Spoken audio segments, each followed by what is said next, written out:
Everything we know, from people and ants to stars and galaxies to quarks and atoms, the entire universe, might just be a simulation running inside a supercomputer inside an even bigger universe. Ancient philosophers said that the universe is a dream that we're waiting to wake up from. In this dream world of the imagination, anything is possible. All cultural items, from the dreams of our rodent-like ancestors, to books, to television shows, are merely permutations of the reality we think we live in. Today's age of computers and video games places simulations at the center of our cultural consciousness. A select group of us perform simulations for fun and profit, and we call them games, role-playing and otherwise. We live to run simulations. Join us on the Simulationist podcast as we explore our culture of simulations. Hello, all you wonderful listeners out there. This is the Simulationist podcast, iteration number 29. Today is the 26th of March, 2013. I am Joshua Trelevin. With me is Ryan Kirkby. Hey, Ryan. How are you doing this week? I'm doing pretty good, all things considered. All things considered. Well, I had back pain earlier this week, but I got over that. Okay. So, but that'll be a topic, dealing with something correlated to that for another. We're not going to do pain today. Okay, well, that's pain, right. fatigue, and general wear and tear of items is, I think, something we can devote an entire 90 minutes to. But we have some other things to deal with this week because, first off, in the news, I found out some news-based events that I think could work up into a decent conspiracy, paranoid thought. And for those out there who remember from our previous podcast, we have a movie review to do. Yes, okay, that's coming up. Yes. It's Labyrinth, for those of you who weren't paying that much attention. We're reviewing Labyrinth. But yes. Later on in the podcast. But first. In just a little bit, yes. Is within the last week, I believe it was. Yeah, just within the last week. Yeah. Two sad news stories. I never like reporting the news stories when they're so fresh as that you still don't know exactly how many lives have been lost, sort of thing. It seems a little crass in my opinion, but it works very excellently for the purposes of this conspiracy theory. So I'll go ahead with it, but keep in mind, I feel very bad about any and everybody who has died in it. Yeah, well, okay. I do too, and I just want to say, if anybody related to those people are listening, we are sorry for your loss. And we're not trying to wind up, like using it for our exploitation. And yeah, I just want to, what's that quote from, to get poetic? I'm mad as hell and I'm not going to take it anymore? Is it John Donne or John Milton who said that no man is an island, and when you lose a person, you lose part of yourself? When you lose one man, you lose from all of us. So ask not for whom the bell tolls, it tolls for thee. That's ha. Anyways. Yes, I actually took the time previously to memorize the earlier part of that quote because I was wondering why they were talking about bell tolls. Because, yeah, it's bigger than what everybody talks about. It's not some ominous, the bell tolls for you because we're coming to get you. It's actually about humanity. Yeah, yes, exactly. And how, that's what that means. Yeah. And I was thinking, that person was from Gabriola Island. Yes, Case, which is part of our community. For those who don't know what I'm talking about, in this case, Gabriola Island and English Town over in Nova Scotia had two similar incidents happen where somebody in a car wound up driving on to the ferry and kept driving right off the other side of the ferry and sunk their vehicle and died. I haven't heard word if they were alone in the vehicle for each or either case, or whether or not there was other people with them. Names are still being, withheld right now because, one, it's traumatic. Two, it's an ongoing case. And three, I believe the family has said, no, please don't use our name. So, respect those wishes. Yeah, but I just want to say, we might seem like we're treating death lightly by making stories up about it, but I just want to say, when it's my turn eventually to if I go first or whatever, I want people to make up weird stories about, and I want to go in a spectacular way, a way that is easy for people to tell a story about how it happened. Yeah, exactly. I think that's cool. I think that's a cool way to die. But yeah, and for those of you who want a good resource on that, I advise you to look up the death of Edgar Allan Poe. who went missing, came back the next day wearing somebody else's clothes, talking about a person no one else had ever heard of, and then dying. So, it's very interesting, and that winds up becoming an interesting footnote for the final chapter of your life.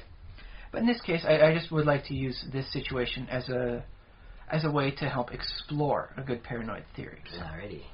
But yes, two people on opposite sides of Canada wound up ignoring safety regulations and all driving sensibilities, apparently, and just went off the dock, onto the ferry, off the ferry, into the water. And then didn't get out of their vehicle in time, and apparently have both wound up perishing from the cold as well as the lack of oxygen. Wow, two, in fairly close succession. But on opposite sides of Canada. Yeah. So it's one of those situations where, in this case, the repetition helps you to ignore the distance between them. They are, for all intents and purposes that we know, and likely will ever know, are completely unrelated. It's sheer statistical anomaly that this event has happened so close to each other in time rather than space. Yeah. Now, the other factor is, of course, we don't know all the details. I remember talking at work, hey, did you guys hear anything on the news about that? Because I haven't heard anything more than just the basic outline of the events. And we wound up talking about it and how odd it was, it seems, because there was no motive known. Why did it happen? There were questions about it. So it seems to be an interesting formula. Repetition plus mystery equals wonderful source for ideas and conspiracy theories. Alrighty, there we go. Conspiracy theory. Yes, and it's just a nice way if you want to build a conspiracy theory, or something like that in your novel, your work, maybe you're creating some creepypasta. Because, it doesn't always have to be huge novels. Sometimes you just want to make 2 or 3 paragraphs of something spooky. It's the repetition that people will catch on, and they'll start ignoring the minor details between them, the discrepancies. Oh, yeah. It weaves a tighter pattern, I suppose, is a nice way of putting it. You can take, for instance, also on this coast, the odd appearance of feet in shoes that keep washing ashore. Yep. For those who don't know, within the last, was it 5-6 years now? Oh, I think it's been more than that. I think it's probably 20 years. But within the last, with the news covering it more and more often, every time it happens, it seems to be occurring more frequently. Somebody will be walking down the beach on wonderful Vancouver Island and see a shoe. They'll go over to examine it and find there's still a foot inside, which is grisly and ghouly and altogether disturbing. Until you start looking at the reasons behind that. As a body decomposes, the joints tend to come off. The pieces that are off a body that are more covered will get less, fish, nibbling at them.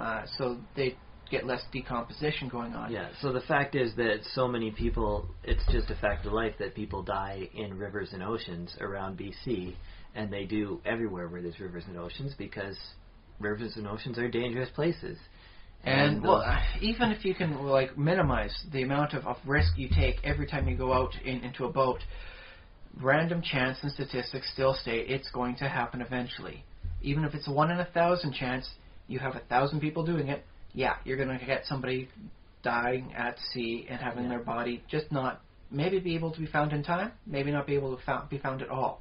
So there's a logical explanation for why shoes are washing up. Did you ever read the 20,000 Leagues Under the Sea book? I haven't read it, although I have seen several versions thereof, some of which included Bugs Bunny, some of which did not. Okay, there's a scene in 20,000 Leagues Under the Sea in which the Nautilus sails up to the mouth of the Ganges in India. I believe it's the Ganges. And the first thing they notice when they get there is there's all these sharks. And they're like, oh, why are the sharks all hanging around here? Well, the sharks are eating the corpses of the bodies that have floated down the Ganges.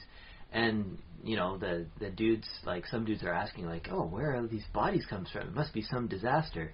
But no, it turns out this is just all the people who just happen to die. And one of the most heavily used rivers on Earth. Yeah, just because it's so populated, and often people would dispose of bodies in the river, but it might just be people who happen to fall in or whatnot. But it's such a big, long river that, all those bodies end up at It adds up statistically until you get to a point where you can have, like, sharks deciding to spend some or all of their time there. Because now, food source. Maybe Jules Verne was exaggerating, I don't know, but that's the sort of same idea. We have the Fraser River in BC, and we have a lot of people who live along it. Well, we have the Juan de Fuca Strait, which is not an easy body of water to navigate, especially in smaller ships. Yeah, and we have Puget Sound, all right. It's all together known as the Salish Sea. Yes, it's a wonderful place, very beautiful, but very merciless, I think is perhaps the best word to describe it. Well, there are worse. Well, if you know what you're doing, there's minimal peril. But if you fall off that boat, there's very little mercy for you. Yeah. I suppose that can be said for nature anywhere, really. There's very little mercy in it. It's a very red of tooth and claw sort of thing. That's right. Okay, so But yes, so the news reports keep saying, oh, another human foot has washed ashore, and then they don't provide much of the details about it. Primarily because reality works slower than television. You cannot get a genetic sample done and run and answers, within 10 minutes like you see in the CSI. Not yet, series. anyways. Not yet. I am an optimist, and I am a pro-science person, so I do believe at some point in the future it will be like, we'll just go down there, stick it in like you do a quick breathalyzer test. It's like, oh. Get a tricorder. Yeah, effectively is what it'll wind up being one day far enough in the future. And it'll just be, okay, this one says it's this kind of person here. And you get all the details, and things will be a little easier to report that way. Yeah. But until then, it's a lot of mystery around it. They found another human foot, washed up on shore. It was found by two kids playing on the beach, because that always adds an extra level of tragedy. It's like, oh no, the innocence of kids has been ruined by finding this foot.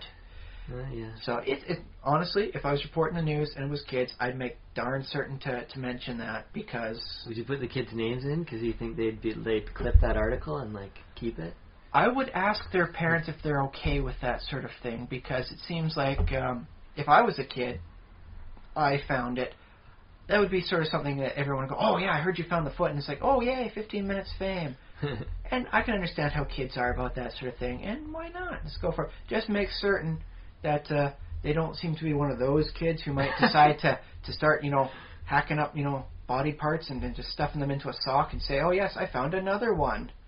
Because there are people that do believe that's the only way to remain popular, is to continue finding stuff and having things. We might have another explanation for the foot pandemic. Well, it does explain the false feet that turn up where it's, it's a dog's foot in there. Which is tragic for the dog if it was alive when they... Poor dog. To the best of, from what I've heard from the news stories, no, it was they found the bones of it, like a decomposing one, so they chopped it, put it in a sock, put it in the shoe. And yeah. So okay. That's a creepy thing for another day. Maybe another good conspiracy topic about weird, trying to understand the human mind things. Yeah. But again, it's the repetition. Another human foot has washed ashore. Mystery, not explaining the whole process of why this happens, and sometimes an added detail, like it seems like 75% of the time it's a left foot washing ashore. That's just random statistics about, how you're not always going to find it perfectly even. Yeah, that's right. So, if the sample number is low enough, then yeah, you can have this weird quirk where 75% of it was found were left feet, even though it was only 4 feet, and that means 3 left and 1 right. That's completely within the realm of normal plausibility. Yeah, I'd agree with that. But yeah, the natural, it seems like it's almost inevitable that people who hear this story, before you think through it, one of your initial hypotheses, the initial conclusion you jump to, and if you're a skeptical person, you say, well, I will reserve judgment, but at least it crosses your mind that, oh, this is a serial killer, or, oh, this... that's the first thing that jumps into your head. And then you... Well, I believe that is not a bad thing to think of. Serial killers do work with patterns. If you're seeing a pattern, then in the human mind, at least, it correlates out to humanity is helping cause this, because humanity is big on patterns. Nature is random. Whereas you got to look at nature from a slightly different perspective than the first angle you're looking at. You got to look, further out more with respect to time on how things operate. Yeah. So, but is there another conspiracy theory that you could associate with this? Not a conspiracy theory per se, but a conspiracy within a novel or two. Some of Lovecraft's works wound up utilizing a similar theme. I remember the Call of Cthulhu, about just standard random deaths. The actual thing, the Call of Cthulhu, the person who's writing it out, is it supposed to be the protagonist or narrator when it's like a detailed, like, and then I did this, and I have discovered this? Is it? I guess it's both, really. Okay. Well, we'll go with the narrator. The narrator of the story winds up getting a decent amount of stuff from his late uncle, who had a heart attack from walking up too brisk a hill. Slight spoiler warning. They're heavily implied that there is a cult operating, and that his death was not natural, but he was the correct term he used was jostled by some nautical-looking Negro, even though I do not approve of such a term being used in this day and age. Okay. Let's face it, Lovecraft was kind of racist. It's a thing that was happening back then. We don't do it anymore in any civilized mentality, but... Well, I just want to say, like, it's maybe not the best way to describe a person, but it's technically not racist or incorrect. Well, it's not a good term to use these days, I will say that. And the only reason I did use it is because it was a verbatim quote from the story. But, yes, actually nautical was the more prominent thing. As it turns out, a lot of the cultists wind up avoiding prosecution by just going from port to port and never staying in any one location too long to arouse the suspicion of authorities. Okay. And so, in this case, it was that it wasn't a natural death. And as the guy digs deeper to uncover the story, this has happened before. These natural deaths near the docks, going up a hill, like near the dockways next to the ocean. It turns out it's like a quick poisoning is what's happening. Oh, it's a natural poison that science is not detecting unless there's some sort of reason to look for that poison. And they fall down dead. He was an old man. His heart probably gave out from walking up the hill too quickly. Is it the same poison that killed Steve Irwin? It never actually said what sort of poison it was, so it very well could be something from a stingray from a far-off shore of Australia. Yeah.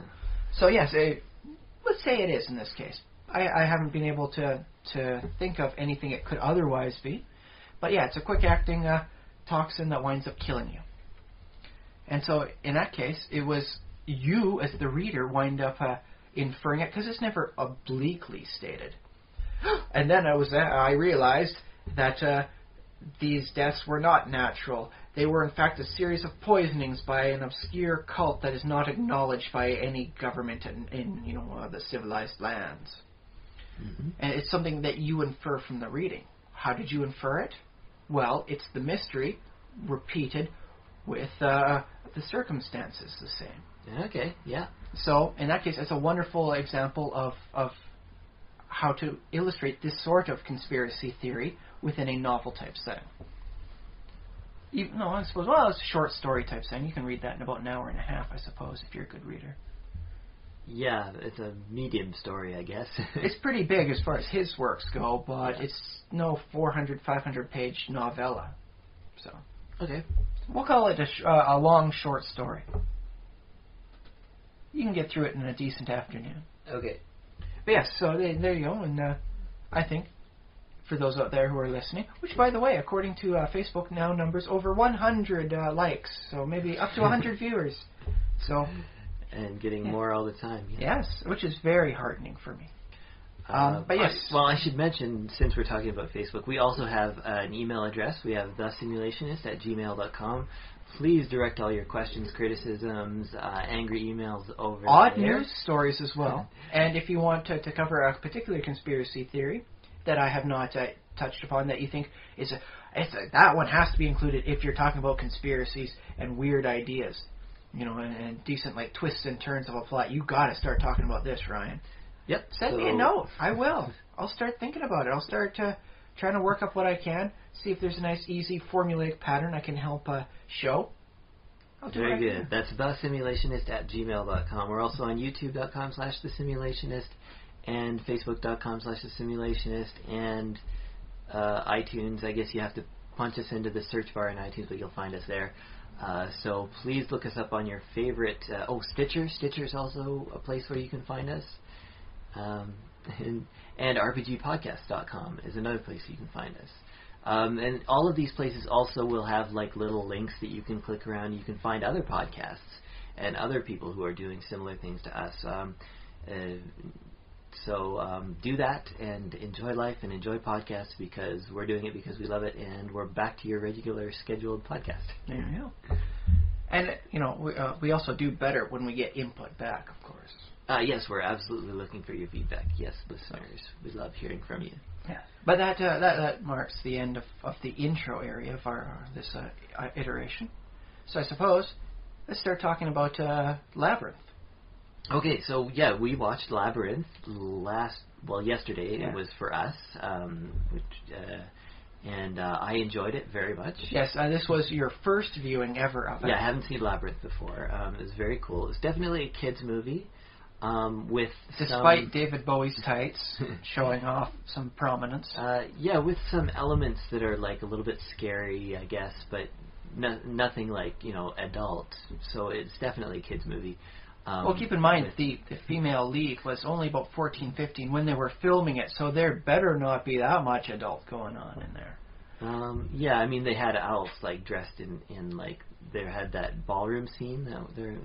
By the way, we're going to spoil things probably, so this isn't exactly a review. It's more of a discussion. And well, I think we can review various things that we liked about it. Sure, yeah.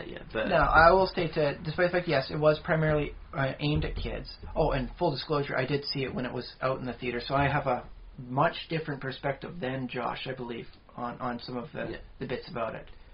Just having it in my head as a part of my mental development for so long. Because I've been able to see it as a different movie many times over. Like, I remember when I first saw the ballroom scene, and it's like, this is boring and kind of weird, and I don't see it actually improving the plot at all. Okay, good, now the scene's over. Let's get back to the story. Yeah. Whereas seeing it the last time, it actually did help illustrate one of the core themes overarching of it, of the maturation of Sarah. I guess so. I didn't think much of this time. She started off, honestly, as a bit of a spoiled little brat. Yeah, but I didn't think much of that ballroom scene. Like, I thought it was kind of silly. I mean, I guess it was interesting you in its own way. You can use it as a nice way to show how she is finally, deciding to not work with her own indulgences and work towards something bigger, even though it's not as great. How she left the beautiful ballroom and went into a large pile of garbage. She made the conscious choice, one way or another, to leave the wonderful fake and embrace the true, less than gloriousness of life. Although I don't know if it's really life, because it's still technically in part of the Labyrinth world, so there's some weird things going on. Okay, that's true, because she's dressed up at the very beginning of the movie. She's dressed up in her fantasy costume, kind of her like. That's princess. right. She was LARPing out in the park. She was LARPing by herself. I also found it interesting. Like actually, she was reciting a play. She was doing the actress thing. Yeah, she didn't actually have any friends that appeared. Like, I think she alluded to having friends.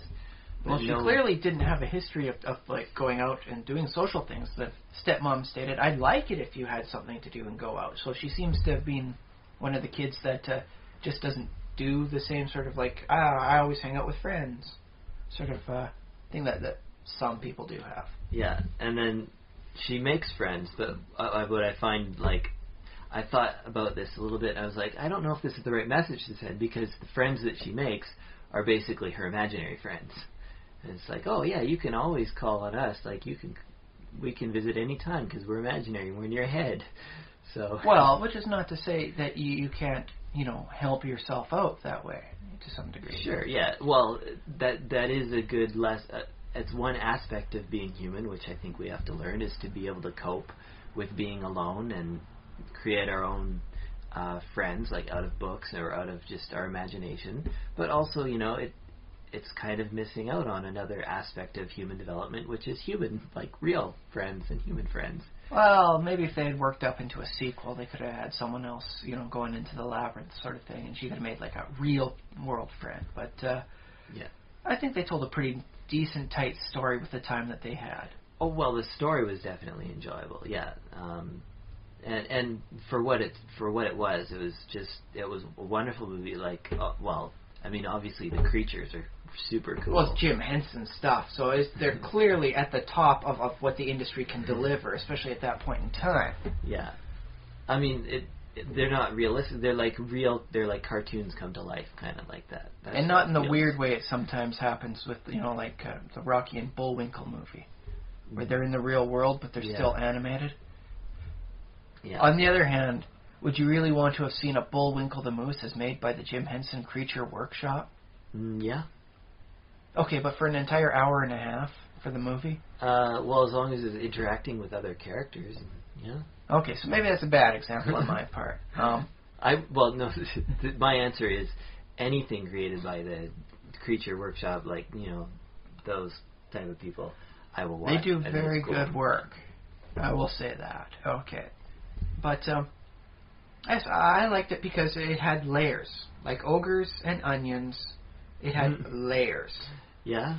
And so it's like every time I watch it, I wind up figuring out something else. Like, you are apparently a very perceptive person, or it's just something adults notice more easy than kids, because you were able to notice that in the first scene when she's getting home, all the creatures and images in the background wound up being used as part of the labyrinth.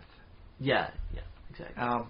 That took me like 2 or 3 viewings when I was a kid to realize, wait a minute, there's one of the Chili Downs. It's like a toy in the background. And there's this, and there's that, and there's that Escher, like a staircase thing, and there's a poster in the background. But the moment when I figured that out, though, was when, like, I had a feeling about that she was drawing on things from her room to put in the story. But when it solidified for me was when her dog showed up, and like the dog that rode another dog. Sir Didymus, rode the dog like a horse. Yeah. Which, by the way, was some really good animatronic and good use of cutscenes to mimic like how he was, like Sir Didymus. Because let's face it, when he was on the dog's back and they actually had a dog running around, it was just like a toy just placed on top of there. Yeah. And then he's talking, but the mouth isn't moving, and it's moving so quickly enough that you don't notice that. And then, he falls off, and all of a sudden he pops back up, but you don't see the lower half of him as he talks. Yeah. Well, it's fun to just picture like how they must have done all those different scenes, and I didn't figure out like a lot of the stuff is just like, wow, that's really cool what they did. Some nice use of blue screen, or I suppose green screen technology for stuff like the Chili Down and how they take their heads off and move around and animate themselves. Yeah, I wonder if that was in the era when they still used blue screens, because they switched at some point, right? Yeah. From blue to green. Well, it's 1984, 85 is when they were doing it. 86 was its release. Yeah. So I think it would likely have been blue screen. Although I will note for that particular scene when they're working with the guys who can take off their limbs, that's actually perhaps the idealized form of the old Japanese theater style, where they'd have the people all dressed up in black that you're not supposed to see who do things, and then some people watched that and assumed, those are ninjas, and that's why ninjas always wear black according to our mind. Yeah, I've heard. It's supposed to be them as an unseen person. So the fact that they're actually unseen finally in this act of the movie is like, they've finally done it. They've achieved the perfection of the style. So the scene we're talking about is a very trippy scene with some kind of bird-like creatures, which are Muppets, of course, and they're one of which was voiced by Danny John Jules, otherwise known as the Cat from Red Dwarf. So yes, keep an ear out. He's been doing singing for a very long time. So they do singing and dancing, these birds, and they have I'm not sure. Well, they're more flamingo type birds. It's like some sort of mix between flamingo and person, because they're pink and they got the long legs, sort of thing. Yeah, they're really weird. I mean, they're Muppets. You see these kind of weird creatures in the Muppets all the time.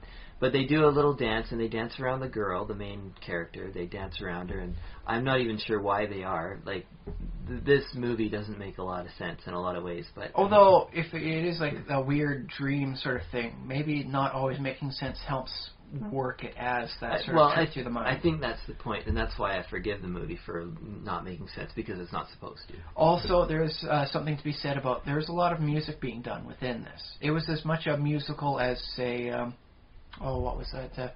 Like that one, the Sweeney Todd movie. There's a lot of stuff in there, and so there's something to be said about things not having to make complete sense when there's a song going on. Yeah, and I think, I like that about movies too, is that when you enter into song, it's like there's one zone of a movie where it's like, dialogue and things happening and scenery and stuff where it's supposed to be more real, but for some reason when people start singing, that becomes more of a thought world and more of a world of the imagination where weird things happen, like during a song. A person could be walking down talking about this person sucks, and the person's just walking there not ignoring the other guy because the singer is not actually there. It's like the singer is, what you see for that person is their thought as they're looking at the scene, like from the camera perspective. It could be something like that, yeah. It's also a nice way of doing like a montage sort of thing where time has elapsed. Now I'm singing about how good I'm becoming as I'm learning my art and my trade, and the next thing you know, the novice has become a quick master at the whole thing. That's another way that song is used, yeah. So I was talking about the birds, and while they're dancing around, eventually they get crazier and crazier, and then they start like taking off their legs and arms and heads. Reassembling them into, other ways, like, oh hey, now I'm a quadruped, woo. Yeah, so that's that weirdness that we were talking about. I'm sure deeper minds than ours could just look at the scene and go automatically, this is supposed to represent this sort of thing within the protagonist's mental development. Well, for one thing, it was like they were losing their heads, and I thought that might have something to do with, going crazy, losing your head, losing your mind. Oh, here's a nice little theory. Yeah. If you go insane when you're trying to solve the labyrinth, you become one of them. That's what happens. How the baby Toby was going to become a goblin after 13 hours, in the castle, right? Okay. Yeah. Well, I suppose up to that time, technically, the Goblin King fast-forwarded, so it wasn't going to be 13 hours. But if you're going through the labyrinth and you actually go insane and you lose your head, you become one of the Chili Downs, which was their name for it. They're the Chili Downs. You might become one of the... I don't know, because...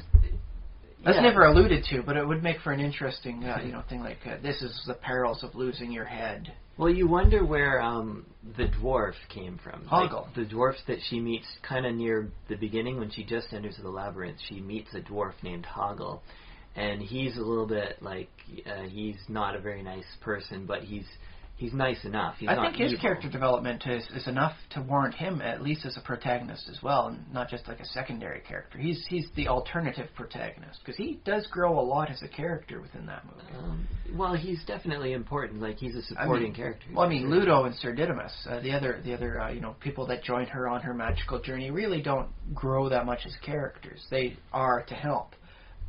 But Hoggle really does grow as a person.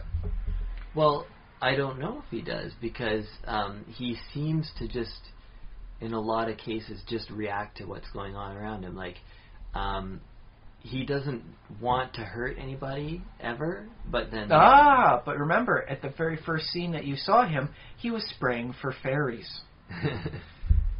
Yeah. It didn't care. He cared more about the tally he was on than how much he was hurting the fairies. Because... when he got to 60 fairies, he jumped, wahoo! And, the number meant more to him, going up than the number of fairies going down. They were just a pest to him. Well, it's not clear from the movie whether the fairies are animals or people. Well, they are humanoid in appearance, so there's something to be said about that. But there's the moral lesson to be learned there. Appearances are deceiving, and just because someone looks like they might be an innocent, I'm a nice, easy fairy, doesn't mean they won't wind up biting you if they get the chance. And also, the spray he was using wasn't necessarily lethal either. No, for all we know, it was just some sort of like bog stank he was using. Well, it couldn't have been bog stank, because he would have noticed that. Well, maybe in a light powderized form. I don't know. No, he would have noticed that. No, it couldn't be that. Nope. Okay. Well, he was using something. Something, yeah. My thought is actually it's just water, and they just can't fly with wet wings. So, then what would be the purpose of spraying them down other than pure maliciousness? I don't know. Oh, maybe because he was supposed to be doing that on the orders of the Goblin King. Maybe that was like one of the Goblin King's things. Like, we're not doing enough evil here. Hoggle, I'm going to need you to go out around the outskirts of it and just hose down the fairies a little bit and make sure they can't fly, ruin their day. That should put our tally up.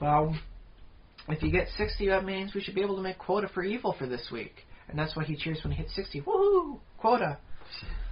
Okay, so I can see that he may have developed a little bit, although I wonder if he would still enjoy spraying fairies even after the whole adventure.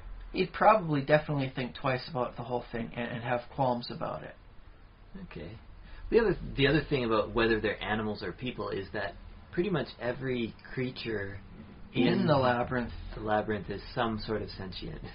Even the walls were able to speak in some cases. Walls, door knockers, hats. It's so stimulating being your hat. So there was even the rocks were technically alive to some degree there. Yeah, that's right. It's a lot like Alice in Wonderland in that sense. Yes, it did have a very nice regard, similar themes that way.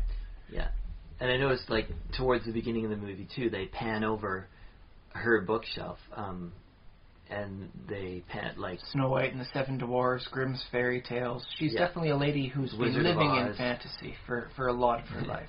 Yeah, she likes to read. And that was... Where was she when I was 14, 15? Where was she? She was making great movies. Oh, yeah. Well, fair enough. That way everybody wins to some degree. But yeah, I was going to... Well, I feel like sharing my theory on what's really going on in the movie, because I like to do that with the movies. I mean, obviously what's going on screen is exactly what they show you, unless they allude otherwise. Yeah, and it's implied that this is all really happening, and that there's really goblins and dwarfs and things like that. But my theory was that basically the whole thing is a story of her imagination, that she has to babysit her little brother, right? And so technically she doesn't have to, but she somehow sees it as though she has to. Her parents did say, they only ask her if, she's not busy. But she sees it as something I have to do, because, I don't know, her mind at the start was really kind of irrational. She really learned a lot of logic in that labyrinth, too. Yeah, and, I think that's normal to have. It's funny because, we say, teenage girls are so indecisive, but the only reason that we say that is because they speak their indecisiveness out loud, because all of us have, I'll fess up. I was fairly wishy-washy at that point in time, too. At that age, you really don't have things figured out. As new information comes in, you switch back and forth on a lot of topics until you accumulate enough before you start siding on one end and kind of stay there, because you have enough information to say, not worth it to change. Yeah. So, and I think we still have that even as we grow older into adults. We just sort of internalize it, and we deal with it a little better. Yes, you were saying she has to babysit Toby. Yes, she has to babysit, and she's mad about it, and he's crying, and then she's trying to quiet him down, so she says, I wish the Goblin King would take you away. And that... Right now. Yeah. And that's when the action begins, right, in the story. But I'm thinking that's what happened at that point, that's when it kicked into her the idea to tell a story, and she starts telling the kid a story. And that's why you are high up on the list of people I will ask if they can babysit one day in the future for my kid, because you came up with such a wonderful idea of just taking, themes within a room or two and creating a story out of that. That marks, I think, is a good babysitting technique. Or, you're just looking for free babysitting. Hey, we do what we could to pay you. Don't worry on that. If you do it for free, it would be appreciated. But don't worry, we'll see if we can pay you, maybe in services. My wife makes a very good meal. You take some to go. We'll talk about that. We'll deal with that in some, when we come to that bridge, so to speak. Right. But, I would like to state, I love how quickly it goes into the story. A lot of the movies I'm seeing, there's a term for it on TV tropes, 20 minutes with jerks, where the first 20 minutes of a movie, you get to know the characters before they get put into the situation that they eventually get put into. And so you wind up seeing, it's like, oh yes, these are the people that you're going to be following, and a lot of times the personalities are not anything that you or I would like to hang out with for 20 minutes, which is why it's called 20 Minutes with Jerks. Yeah. But I like how quickly it was able to say and show you what she was like at the start, and show you this one character, and then quickly into the real fantasy part of the movie. Yeah. So that was a masterful part of storytelling and pacing. Well, yeah, I like what if it had been 20 minutes of her as the indecisive, kind of spoiled brat she started out as, I probably wouldn't have liked the movie so much. It's like, oh, God, I hated the protagonist. No, you get just enough to see she's not a bad person, perhaps, but she definitely has her flaws. She gets put into the situation before you have a chance to figure out, I like or don't like this person. And then she starts growing. It's like, oh, she grows, and she's smarter now. She's wiser now. And then you judge her only by how she is at the end, because it's progressed so quickly that whether or not you like her is based on how she ends, rather than that 20 minutes where you didn't like her before she ever really started anything. So, I think it's a very good storytelling technique that, for some reason, has gotten lost in a lot of Hollywood stories. Well, if I'm to stick to my theory, which I guess it's just because I like my theory that she just told the story to herself and her little brother, who probably didn't really understand any of it. I don't think she necessarily did learn anything from the story, because a lot of the lessons were fairly simplistic. It's about, friendship and forgiveness and this and that and decisiveness. Life isn't fair, but that's just how it is. Yeah. But she does learn those lessons. And let's face it, when you're at that age, and younger, because it was meant for a young audience, those are very good lessons to get under your belt around that time. Well, no, what I'm saying is by 14 you already know those things. And she's just basically, in telling the story, she is feeling the emotions of, I feel like life isn't fair, and she's telling a story of herself learning a thing about about being able to deal with that. So, well, she did seem a lot different for me by the end of the movie than when she was at the start. Yeah, well, I think it's just that she managed to calm herself down, because she. So the whole thing was like her storytelling to her brother, or half brother, step brother. I'm not sure what the relationship really was. Whether or not that was like the kid from the stepmom, and that's why she was having issues with Toby. I never got that part. It doesn't really matter, I suppose. But yeah, okay, we'll just say brother. So while she's telling the story to Toby, it could be seen as like a self-psychoanalysis? Basically, yeah. Ah, that's pretty deep in that way. But yeah, the way I like to see it was she did, the whole thing did happen. Okay. Maybe not in the most concrete fashion of reality, but it happened. And she learned lessons, and Hoggle learned lessons. And I suppose they learn lessons from each other, through each other, because of each other. Which is why I like to state Hoggle as being at least a secondary protagonist, if not just a secondary character. Sure, yeah. I really liked many of the aspects of it. Just that I never got the first time when I was young. The little things they did. When she's done with the one bubble, scene in the ballroom, how she's in that copy of her room, and the lady's saying, oh, you need this, and you need that. The lady was putting the stuff on her back. It stayed there. All the things she found, oh, yes, you want your toy, here, we'll put them up there. Yeah, that was funny. It was funny, but if you look, she's putting them on the back, and if she had kept going, Sarah would have become like her. Yeah. And so you start, if you see that scene and really start thinking about just that little bit there, was that lady trying to stop Sarah because of like orders of the Goblin King, or was she trying to make Sarah into someone like herself as a form of like validation? Like how good am I as a person? Well, other people are becoming like me, so that must mean I'm good, right? Yeah, well, I think I think that scene is fairly obvious in its meaning, but it does have a couple of things in it. And yes, one of the things is she's validating the way she lives. But also, you get people in the world who, and I think we're all guilty of this at some point, but who privilege material things. And we think life is all about getting and having, and just in case there's an emergency, have this and have that.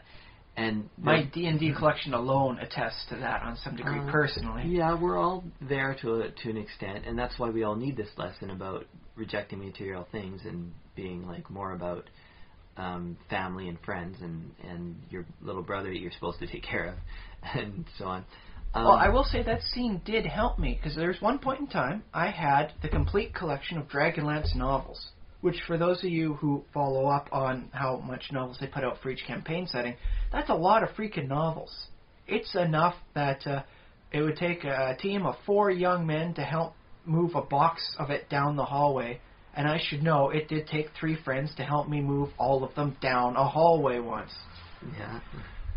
I never read the books more than once a piece, but I liked having them because I was like, I have the complete collection. I just have to get the books as they come out, and I'll have everything. Haha, how wonderful. And when I was asked to give some up, or, like, take them down to the used bookstore and get 1/4 of them back, because that's how they work, You don't get back an equal volume, because, dude, they need to make money. So, it would be like for every 4 books you hand in, you get 1 book of your choice out, which is not bad for both sides of the equation. But one of the things that helped me deal with that was that scene. It's not about having the possessions. It's about experiencing, like the joy when you have it, and then just learning to let go of them later on. Yep. It's not about the keeping. It's about the having them, and then just letting go when the time is right. And that scene actually helped me. It's like, it's like that. Yes, I don't have to have everything piled on me all the time. I don't have to be like some sort of hermit who moves everything with me. Sometimes just let it go. Just let it go. Yeah, and we can be, like, we can all be, especially when we're talking to people who are younger than us, we will tend to do that. We'll, like, pile up the stuff on this. Oh, you need this, you need that, that's a very nice way to interpret it, too. Yes, before you go, you got to make sure you got this. Get your extra change of this. Make sure you've got all of these. Yeah. Just in case. Oh, it looks like it might rain, so let's get you the second coat and the hat. And so yeah, it is, in a way, it's a validation of ourselves, because we feel that, like, we have to accumulate all this stuff in order to succeed, but it's also just the fact that we sort of want to help out, and we think that's how people ought to live, so we do. So she was, maybe there was no malice within the lady's intent when she was helping out Sarah in the fake room? I didn't see any malice at all, no. There was that one look when Sarah started realizing that, this wasn't her real room, that the lady did that sidelong look and then started working. Oh, now that she grabs the little ballerina, this is not garbage. And so maybe it was, I could interpret that both ways. Maybe she was like, no, don't, impugn the way I live, by carrying everything. You should do this too. Maybe it's like, is what I'm doing wrong? No, I got to keep doing what I think is right. Yeah. So, interesting, I think that's the mark of a good movie, is it, thinking about the scenes makes you want to watch it again, just to get the much more subtle nuances you might not be able to get on one go. I guess so, yeah. I might watch it again, I don't know. I know I will be watching it again. I did get it for my daughter. So, it's probably, if she winds up liking it, it might be something I wind up watching weekly. And honestly, I'm okay with that. It's a good quality movie, and it's got nice little stuff in the background I can pay attention to that it won't get boring anytime soon. As I said before, it winds up having layers. Like even the motive of the Goblin King was something that took me a couple watches to finally figure out what was going on. Originally, according to just the top view of the plot, the first layer, he's there because you need Baby to turn into a goblin to get more goblins. So as the Goblin King, I guess it's kind of his responsibility to steal babies so that he can get more subjects. Mm-hmm. But if you see the scene at him at the end where he says, I did it all for you, sir. It was actually never about Toby, the baby. It was never about the kid. He was doing it for Sarah. And there was that whole thing about, I did it all for you. All I want is for you to obey me, and you can be my, princess. Yeah, I didn't understand that whole scene, because it didn't make any sense. Well, it's kind of weird, because it's supposed to be that the Goblin King had, like, a crush on her, He just wanted her affection. He wanted acknowledgement from her. It gets better explained when you watch some of the music videos David Bowie did related to that. So he was doing something nice for her by, like, babysitting the kid. Well, he was not a nice guy, so it wasn't so much babysitting as, she said to take him away. And, hey, I get a free goblin out of the deal, so I'm doing this. No, he was singing songs for the baby. And when was the last time your babysitter sang professional songs like Dance Magic with, a full, wonderful choreograph of goblins in the background? He made the best babysitter, technically. And the baby, he didn't cry after, like, he cried for a little bit before, like, while the goblins were taking him to the castle. Although, I suppose if you want to think about it, that could be a scene of his goblinification. That, you know, it's like he's not crying anymore. He's okay with the situation. He's becoming one of them. Yeah, but is it so bad to be a goblin? They didn't seem too bright. And I gotta say, a life without intelligence seems more tragic to me than a lot of other things I can imagine. So he wouldn't have a chance to go to school. That's too bad. I don't know what the public education system was in the Goblin Town. I didn't see a school there. It didn't seem like there was much urban planning going on there either. It was very medieval in its style, though, so maybe it was supposed to be that way. Tourist attraction? I don't know. Yeah. But yes, I found it to be a wonderful movie, wonderful depth. Some of the CGI animation of the owl was amazing for its time, so it's like, ooh. Yeah. Extra points on that. Not that I'm awarding it on a point-based system, but, you know, kudos to them for doing something that has shown the test of time so readily. I give it 2 thumbs up. Oh, wait, we can't use that. That's like a copyrighted thing. I give it a wholehearted approval. Well, I approve, too. I think you should watch it. I think it's great for people that are just, watching it for, I want to see a good movie. For people that are in the gaming community, I think it's a must watch. It's one of those things that winds up inspiring you about your own stuff. It's, well, I mean, heck, if you ever want to write fantasy, I think it's a wonderful movie to watch, because they, as you said, you compared it to the Alice in Wonderland, and it has many of the similar threads, but it's very much its own story. You wouldn't watch this and go, oh, this is just some half-assed, retelling of Alice in Wonderland, or Through the Looking Glass. I can't believe they did something like this. But it very much was a sister story in theme and tone. Yep.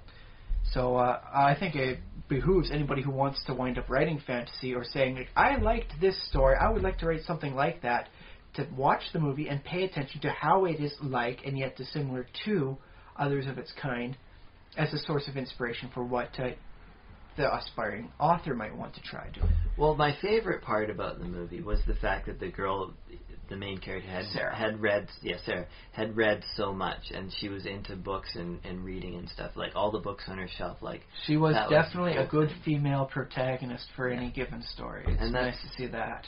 That's why I thought of her immediately as like a storyteller, and so I kind of identified with her a little bit, and that you read stories and you tell stories. And now that's something interesting that just came to mind, because Jim Henson also did a series called The Storyteller, where every half hour a man would tell a story to the audience as well as his talking dog, and it'd be a wonderful story done with all the wonderful Jim Henson style Muppets animation and tricks and techniques that they used back then before everyone just said screw it, CGI, done. And so yes, that's a similar theme. And then you think about the Muppets, the original series and all that. They were in like a theater, and they did little skits. They're telling little stories. So is that Jim Henson's style? It's like, my movie is a telling of a story, rather than just, here's a series of events. It's, I am sitting down to tell you a story. And so his style is storyteller? Maybe. I mean, I think you get some similarities with him and George Lucas in that they're... Who, by the way, was involved with the film, Labyrinths. With this one, Labyrinth. In that they're into that, the hero's journey from Joseph Campbell, who wrote about the hero with 1,000 faces and stuff, like very archetypical, very like, this is a story and this is how it goes. These are all the elements you need for a real good story. The guy who came up with TV tropes before there was an internet to put TV tropes up on. Maybe, yeah. It happens, I mean, heck, the analysis of like character and archetypes goes back as far as ancient Greece. Yeah, They said there was 27 different people, and that was it. So, I don't know about that. Clearly there's better ways to work things out and nuances that you can add. You say every person is every realized character is like a 5-slot blank, And if by mixing and matching these different character traits, you can produce an almost infinite number of people.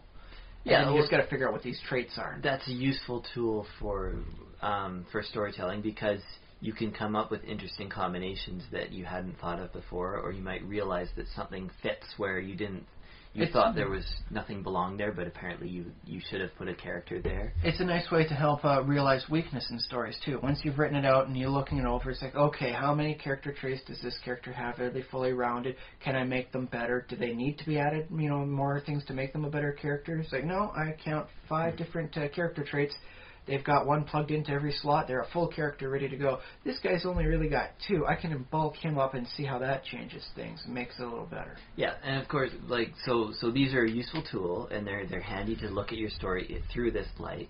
But it's also just do what you want to do and just add what you want to add and see if it works, because any model is not going to be able to cover all your bases. Well, no, there's actually a mathematical proof that says no set of rules will be able to cover everything, including itself. And now we're talking about the simulation again. Yes, the thing is to have a system of rules that describes everything, you have to have something that goes beyond that. Yeah. So the system of rules won't be able to describe everything and itself. It's a weird little mathematical quirk of things. So, the number of proofs equal to the number of things that make up the reality of the set as variables, as yada yada yada. And it's equal to or greater than. So you wind up. Maybe if you wound up having 2 sets and have them overlap just the right way, you could make it all work. Yeah, I find it hard to believe that a system can never be self-describing. I would think there always has to be something slightly beyond it. If nothing else, consider it like a perspective angle. Yeah, I guess. The thing is, if a system was completely self-describing and not open to inquiry by the rest of the universe, then we would not be able to comprehend it or see it or understand it. Or maybe that's the way that the true reality works, and which is evidence of that this is an artificial reality because it's not working like self-contained. It always has bubbles over. Like a stack overflow at line 37 sort of error. I have no idea what you're talking about. Well, if the ultimate reality is the real reality sort of thing, our reality? Well, it'd be the one above ours. Because, okay. Ours has these weird little quirks and flaws. Okay. If there's nothing above that reality, it has to have all the rules contained within itself. Because there's nothing outside of that reality. It is. If it's something outside of it, it's not real. It's unreality, man. And so when it's creating these simulations of the reality, it has the opportunity to, okay, it's not going to be as complex, we'll just have these bubble overs. So if you want to have a set of rules describing a system, it has to, be beyond the system itself. One of those situations. Where, it's all self-contained. We must be in the actual reality. How would you know it was self-contained? Because you're able to describe the set of rules within the system. But we're not able to. Which does not give good proof that we're in the ultimate reality. We're in the simulation. But we might just not have good enough technology. Well, there is that, of course. There's some other stuff that also relates to hints we might not be the ultimate reality. Arbitrary limits and random numbers that are predefined but have no basis, like gravitational constants or a maximum speed. Yeah, well, I think they'll figure it out. I think smart people will. But I guess I can't say for sure because I don't. But what if they figure it out that we're not, rather than figure out we are? Well, that'd be cool. It'd be a little tragic, Say, oh, that's right. We're not completely real from the master perspective. We're just sort of real. I'm kind of resigned to being like, if I found out that reality wasn't reality, I'd be like, well, for all intents and purposes, for me, life goes on. So the quote from Conan: "If this is an illusion, then I am an illusion too." And I am saying, I eat, sleep, make merry, and get drunk, and have fun, and party on. This is no longer the proper phrasing. Conan parties on. This is no longer the proper phrasing. I can never remember the whole thing proper, but I eat, drink, and am contented, sort of thing. And so it's like, well, if illusion's not real and I'm not real, then it still equates out to we're equal parts not real. So it's the same thing as being equal real and reality real. There you go. So, hopefully nobody winds up panicking and civilization crumbles when we realize we're not real. If that's how it is. Yeah, I don't think we have too much to worry about, but I guess you never know. On the other hand, if we aren't real, that does open up the potential of hacking the system. Oh, we could be like Neo in the Matrix. I'm thinking more of just the word God mode. Sweet. Or at least I hope we figure out how to hack up God mode rather than Big Head mode, because that would kind of suck. All of a sudden, sorry, I hacked reality the wrong way. Now we all have giant bobbleheads. Whoops. That needs to be a movie. They could do that with modern CG. Heck yeah, okay, I'd watch that as a movie. It's a hacking reality. Guy discovers reality isn't real, finds a way to hack the system, and all sorts of weird consequences from not knowing the system as you're tinkering around with it. Yeah. Hey, if there's a listener out there in Hollywood, if you're like a producer and you want to, put that out, honestly, I can't speak for Josh. I'm okay with just getting, recognition credit and maybe some free passes to the movie when it comes out here. Yeah. Put us where they put special thanks in the end of the movie credits. Concept provided by. Yeah. I'm okay with that myself, at least for this end. If I'm not doing anything greater, I could help try writing the script. But if that's all you want of me, it's just a really sweet idea for a movie. Yeah, just credit Josh and I for it, and I'm okay. How about you? Yes, absolutely. Right. In fact, almost anything we mention on the show, unless it's somebody else's idea already, yeah, I guess we're offering this up to the universe at large and to all the people out there who are making until further notice. All our ideas are open source. Basically, yeah. Sweet, I'm okay with that. And I know that's. I like free range ideas better than constrained ones. They just sound healthier. I don't know why. Maybe I've listened to too much about the whole free range egg stuff, but free range ideas sound healthier. Cool. Yes. Final verdict for the movie. It's a great movie. Everybody should watch it at least once. If you have kids or spare time, put it on in the background, watch it a second time, I suppose. So, there we go. First of our real decent reviews. That was a rather long review. More like an extended discussion, which I mentioned before. But yes, it was basically a review. Well, I mean, you're going to say to Siskel and, and was it Roper's? It's Ebert and Roper now. Or did Ebert retire? But yeah, sometimes they would spend time, talking about just the one movie for their program. If it was a good enough movie. Sometimes if it wasn't a good movie, or there was that week or two, after the New Year, when it's kind of the lull and nobody's really going to be going to the theaters, they just release the whatever to fill the void. Then they do, okay, we got 5 movies to review today, and I should tell you how good the quality is. But yes, I would like to seg off of this with an idea. Is the goblins within the movie Labyrinth were not what you consider standard fantasy goblins. They needed to steal babies to reproduce, more of their kind, and they need baby to turn into a goblin. Right. The Chili Downs were something completely unseen before and likely since in fantasy.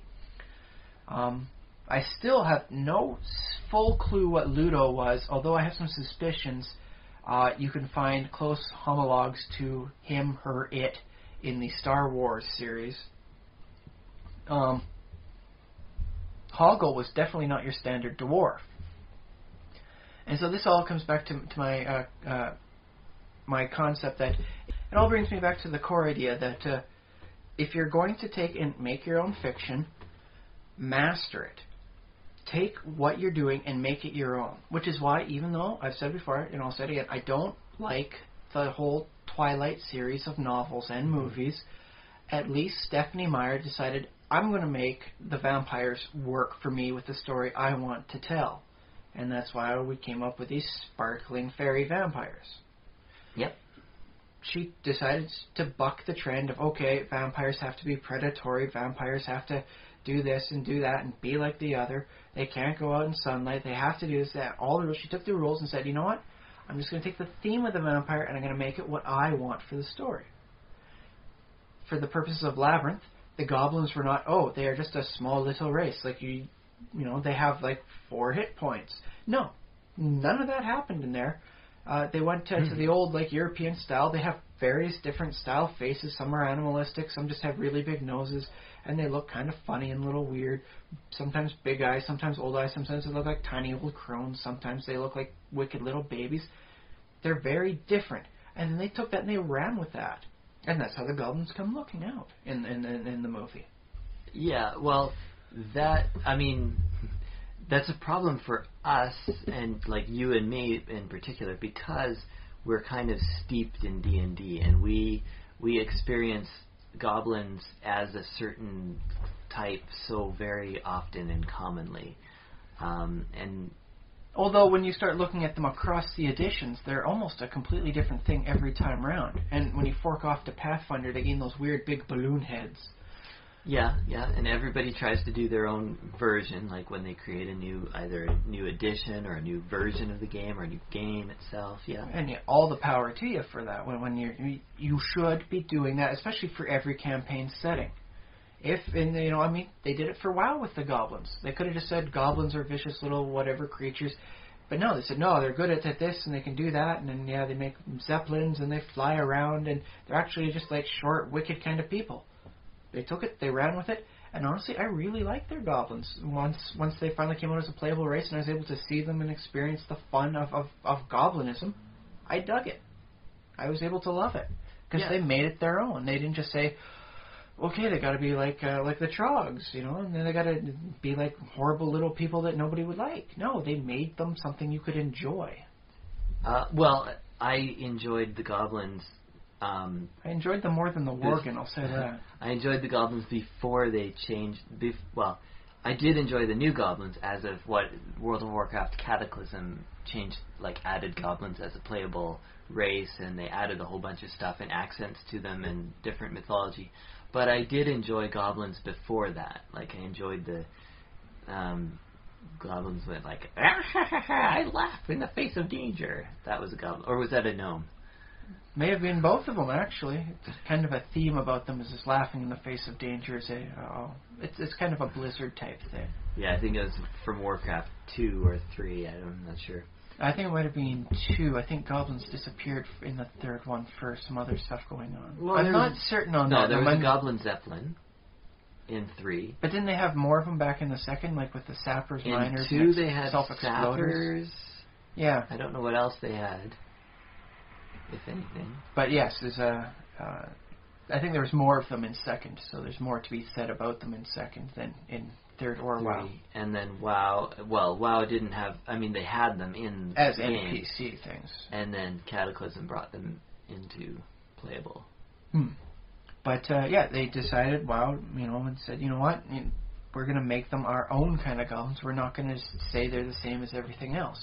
Which is actually a problem for some races. Dwarves, if they're not the same, Scottish stereotype, heavy drinker, love the gold, make metal items, sort of stereotype that happens in so many different fantasy things, they start stagnating that way. Now, mind you, some of it might be because Tolkien did such a wonderful thing, everybody wants to take that and say, yes, I liked what he did. Tolkien's dwarves weren't Scottish. No, although even in the movie, the first, Lord of the Rings stuff, you could hear it on John Rhys Davies' use of Gimli. Yeah, in the movies they are, but I think that comes from other people's portrayal of dwarves. Exactly, but that's the thing is dwarves wind up stagnating. People will wind up taking them and not adapting them for use. And some of the wonderful things about dwarves that Tolkien used winds up falling away. Tolkien's dwarves were great freaking singers. They're wonderful singers, and they do songs as they clean plates. Or Disney's Seven Dwarfs, they were good singers. Exactly, and that's kind of fallen away into, dwarves are grim, dour people. They just don't like anything that's not serious. Right. And that seems like a loss. Nobody's decided to take dwarves and go in a different route and decide to say, okay, what does a dwarf mean to me? How do I exemplify it? How does it work within the story I'm telling? Well, I like the dwarves in the Hobbit in the Hobbit movie. Tolkien's dwarves do a lot of singing, and it's not. You don't compared to hear other sources. Yeah, but the dwarves in the Hobbit are at the same time, The Hobbit, the movie, they're at the same time very singing and very dour, because you have that one guy singing a song like, through caverns deep, like yes, that, the Misty Mountains song, which was completely a different version of how I thought it was sung. When I was reading the book originally, I had a much quicker pace for it. He sings it pretty damn sweet in his style, though, so, yeah. So I thought that was kind of cool, like combining some different versions of dwarves from the thing. And that's the thing. Making them like the arts, I think, really helps make them seem more like people, rather than just, I'm a, two-dimensional stereotype. Smith, Smith, Smith, drink, drink, drink, sleep, sleep, sleep, repeat. Well, that's... Oh, wait, when they were singing there, technically, too. Ooh. When I took a class in college that had a small component on The Hobbit, one of the things the teacher pointed out is that yes, they make things, but if you pay attention, the way to find out more about them is ask, what do they make? Very nice. They make wonderful little toys that everyone else wants to buy. I remember that being mentioned. And the other thing is that in The Hobbit and in Tolkien's works, every kind of race makes things. Like the goblins make kind of cruel weapons and kind of crude and stuff, and the elves make things too. Wonderful, graceful, like artsy type things. Even if a sword is supposed to be an instrument of war, when an elf makes it, it's also a masterpiece of the craft. Yeah, exactly. So, that is a very nice way of illustrating their perspectives and outlooks on life. So that's something I hadn't really considered much. But, yes, if you want to write a story, if you want to create your own campaign in a game, don't hesitate to change things up to make them how you want for the purposes of the story. Yeah. Well, the thing is, like, you're coming at this from like a very D&D centric point of view. Well, I'm coming from a story type perspective as well. You don't hesitate to it's like, okay, I've read stories where okay, I want to take centaurs. I want to take them and put them in my story because I like the concept of centaurs, and I think I can work with them well. Right. But the centaurs within Greek mythology were fairly violent, kind of crude. I think there was some stuff about them taking human women, sometimes for eating purposes. Okay. Apparently females were softer, so they were more tender. I don't want to think too deep into their cannibalistic well, you've already brought it to mind, but never mind. Okay, but they weren't. But but what if you want to really highlight the fayish nature of them instead? Don't feel like just because that's how they presented in the Greek myths, that's how you have to present them. If you want to make a story up where yes, they are one of the embodiments of nature, don't feel like that you have to include. Yeah, occasionally we kidnap people and use them for, I don't know, food sources. Fertilizer for the gardens. No, you don't have to feel like if you don't want to include that, just don't include it for your own purposes. Don't feel as though, that someone else has done it, even if they've done it wonderfully, that you have to do it that way.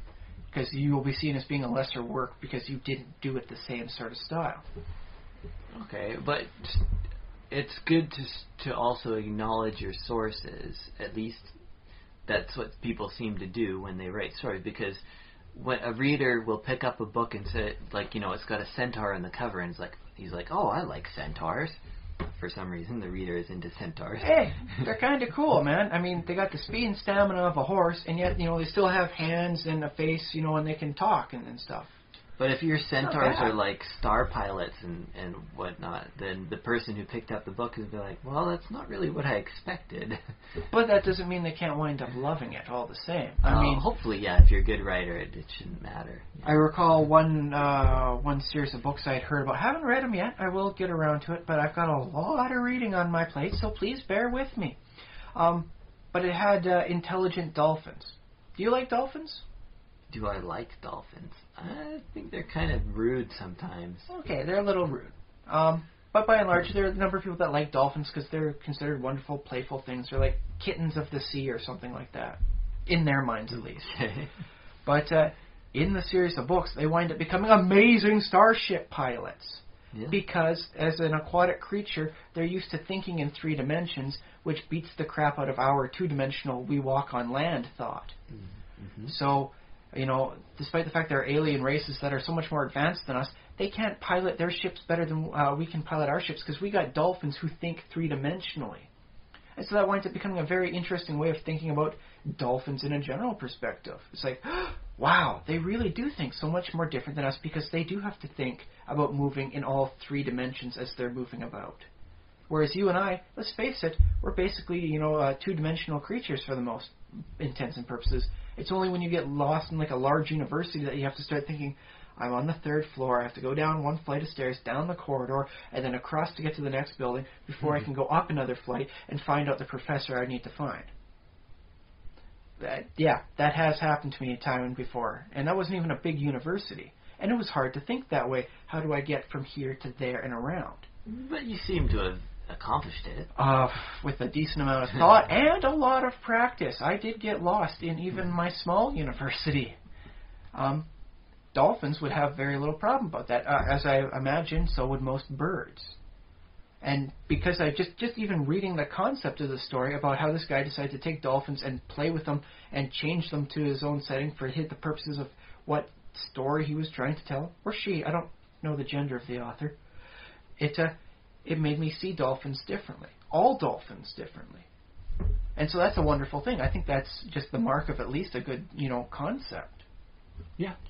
Even though some people may have said, I don't like these dolphins. I like dolphins when they're playful and in the sea, not when they're piloting spacecraft and firing at aliens. What are you doing, man?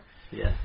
So, don't feel as though you have to strictly adhere to the source materials you're going with. And I think that bears a lot of thought, especially when you're coming up with the concept of whatever story you want to tell.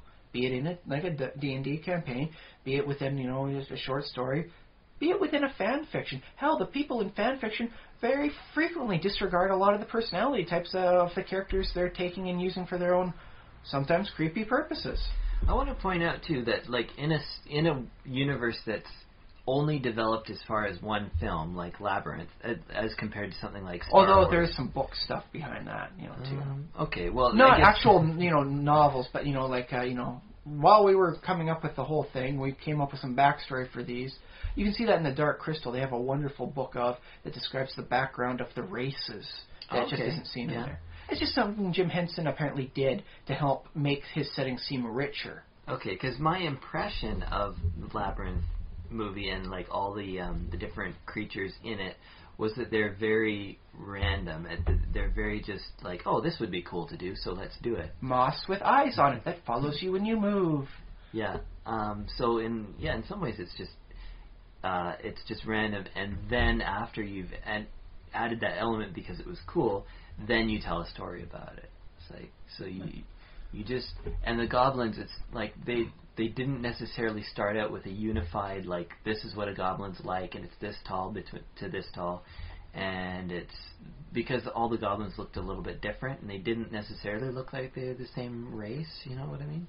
Well, technically they all derived from a different racial, prototype? What would be the term, like host? I guess they're kind of like the Borg in that way, right? Yeah, the Borg, or maybe something like pod people or something. I don't know. It'd be really weird just to think about what they closest resemble as. But yes, they were highly variable beyond what we see as being normal within a species. Yeah. So it seems like they're not even sticking to their own source, their own like idea of a goblin. They're feeling free to deviate. But in the Labyrinth, because it's kind of a dream world, it's fairy, so the boundaries between creatures are not as clear. So that makes sense. Although they were kind of going back to the more European source in that case, where goblins did have a lot of variability in the style. Like if you look at some of the old churches, they would have all sorts of wonderful weird faces because, we got to do how many gargoyles for around the outside of this church? 50? Okay, I'll just start with one, and I'll start mucking around with it, just make sure it has an open spout to wind up eventually puking out the rainwater when it rains, and then they just kind of had fun with it, because that was their job, and otherwise it'd be pretty damn tedious to make 50 identical copies as they're chiseling out on the stone. Although I do have some secret suspicions, they took some people they didn't like, exaggerated some facial qualities, and put them in as like a goblin, gremlin, or gargoyle or whatever. I wouldn't be surprised, yeah. Or maybe it was somebody they did like, and then they exaggerated the stuff. Hey, this is a Goblin version of you. You're one of the Muppeteers, so this will actually be who you're Muppeteering. So, haha. Well, you know how, like, the people who work on in the Jim Henson's Creature Shop and in Weta Workshop nowadays for along the Hobbit and Lord of the Ring movies and Star Wars movies and people like that, those guys have a very interesting personality because they like the... Like they're living the dream, man. When Peter Jackson talks about making monsters, you see his eyes light up. He's like, I like this monster. Like, it's cool. And you see it with Guillermo del Toro, too, when he talks about, creatures and monsters. He's like, he really gets excited just about the very fact that they are weird and interesting and cool. And I imagine that, before there was a film industry, those kind of people probably still existed. Some of them would be artists. Some of them would be... the guys who carved the gargoyles for the churches that you were talking about. So in the end, it's just different variations on the theme. They will always come up with the monsters in some way. Yeah. Or some of them might be the guys who make the Punch and Judy puppets.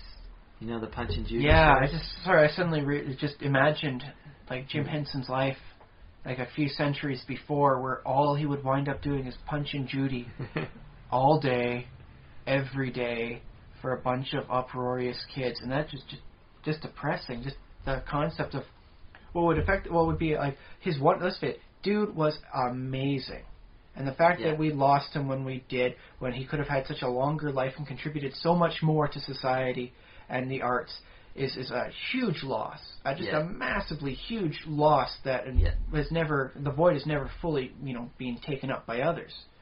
Okay. Yeah. And it's just like to have a life like that effectively be wasted because he would be born in the wrong time. And I don't think that would happen because I feel that the Muppets, like the sort of origin was a very similar thing to the Punch and Judy because the origin of the Muppets was actually coffee commercials. Black and white coffee commercials where Kermit the Frog shot the other person for drinking the wrong type of coffee. Oh, well, I'll have to watch that. There's stuff up on YouTube. It's a very crude Kermit the Frog. It's in black and white, and it's a little weird. And it also sounds like it might be dubious, but... No, it's completely legit. That's how he got started on his professional Muppeteering stuff. But anyways, where did he get the idea to use Muppets? I think it'd be the standard puppet stuff he always liked. Well, standard puppet stuff is Punch and Judy, isn't it? Yes. But I just don't think back, before there was like an entertainment industry and it was just, you got to keep kids entertained and maybe they'll give you tips. Your parents will give you tips because, that's how you're operating. You're working on, tips and commissions sort of stuff. And then, all they want is you to show that one thing every time. And although he's got these wonderful ideas and he can make wonderful puppets, no one wants to see them because, dude, it's just the Punch and Judy. That's your job. Stick with it. Otherwise, you're probably not going to get any tips, and you're going to go starve tonight. Well, I guess there is the whole thing with nowadays we have mass media, we have a mass culture that is able to support an artist. Voracious consumption of media that's going on today as opposed to previous centuries. But I like to think that, like, it's sort of a human profession is that the entertainer who can be creative and come up with new stuff. I mean, Shakespeare was essentially that, right? Well, yes, he had a bit more leniency, though, because he was working with real people. And, in one time, a bear. Exit stage left, pursued by bear. Yeah, but was that a real bear? Or apparently it was a bear. Apparently it was? From what I have heard from people that were kind of drunk at the time, but still largely coherent, he managed to get a hold of a bear, because they had, like, the... You met some people who were in the Shakespeare era? No, it was just they studied the whole thing. Oh, so somebody wrote like an article or something, and it's still around? Or? There are probably several articles about it, but the whole exit stage left pursued by a bear was a bear he managed to get, and it was like it was a gimmick thing, like on Friends with Ross and his weird little monkey. Yeah. It was season 2. I don't know. I never watched very much of it, but he had the monkey, and it was huge for ratings. So everyone loved Marcel the monkey. I don't even know what his name was. Sounds right. But it was a monkey, and it was like he's got a pet monkey, and it was just a gimmick sort of thing. The same way they have Air Bud, like having a dog do stuff, and no one says a dog can't play football or baseball or whatever sport they're doing for him this year. And it's a gimmick thing, and Shakespeare was not immune to it. Managed to wrangle himself a guy with a trained bear that had the bear chase the evil guy off stage. At least that's what I've been told. Honestly, I kind of like that reality better if the alternative reality is that, no, it was just some dude in a bear costume. The concept of Shakespeare, saying, we got a bear, guys. I'm going to write something, and we're going to have a bear chase the evil guy off. Who's the quickest runner? You will be playing the bad guy in this one. I'll make sure the character suits for you to play. Well, but he probably wouldn't be able to say that all in iambic pentameter, because that's also how I imagine Shakespeare being able to talk. The thing about Shakespeare plays is that they have been reproduced over and over and over again. So I'm sure there have been some versions in which there is a bear, because people are like that, and they will do that. And there have been many versions in which the bear is a person in a bear costume. Or they just change it to a large dog or something, I assume. Well, I don't know. Maybe. Depends on what they can get for an idea. insurances. Insurance won't cover a bear, but we can get 2 trained dogs to chase you. Good enough. Really? Well, I have no idea about how... I imagine it's all, especially these days, it's a very heavily dependent on insurance. Because even Mythbusters can't do everything they want. Because sometimes the insurance people say, no, we will not cover you for that. That is so dangerously, and irresponsibly reckless. We cannot insure you for that act. Well, technically, people do animal acts still in our age. Although there's controversy. You do have to get, it has to be a trained animal under proper conditions. The people working on the set with it have to be, trained for dealing with what is effectively still a very wild animal. For the species that aren't domesticated, such as dogs, cats, and, foxes are pretty much domesticated if you can find them in the right area of Russia. But if it's not a fully domesticated, a trained animal means it will not panic and maul you and eat you to death on general, principle. And I don't know, I wouldn't be so sure about that. No, that's pretty much as good as it gets for a lot of them. Gentle Ben was not that gentle. Everyone else was trained not to freak him out. Oh, I see. Yeah, that's right. So there's a lot of training that's required on the other people's side as well. It's not just that the animal's so well trained you can walk up and hug this trained bear. No. Well, you could 99 times out of 100, but the 100th time, dinner.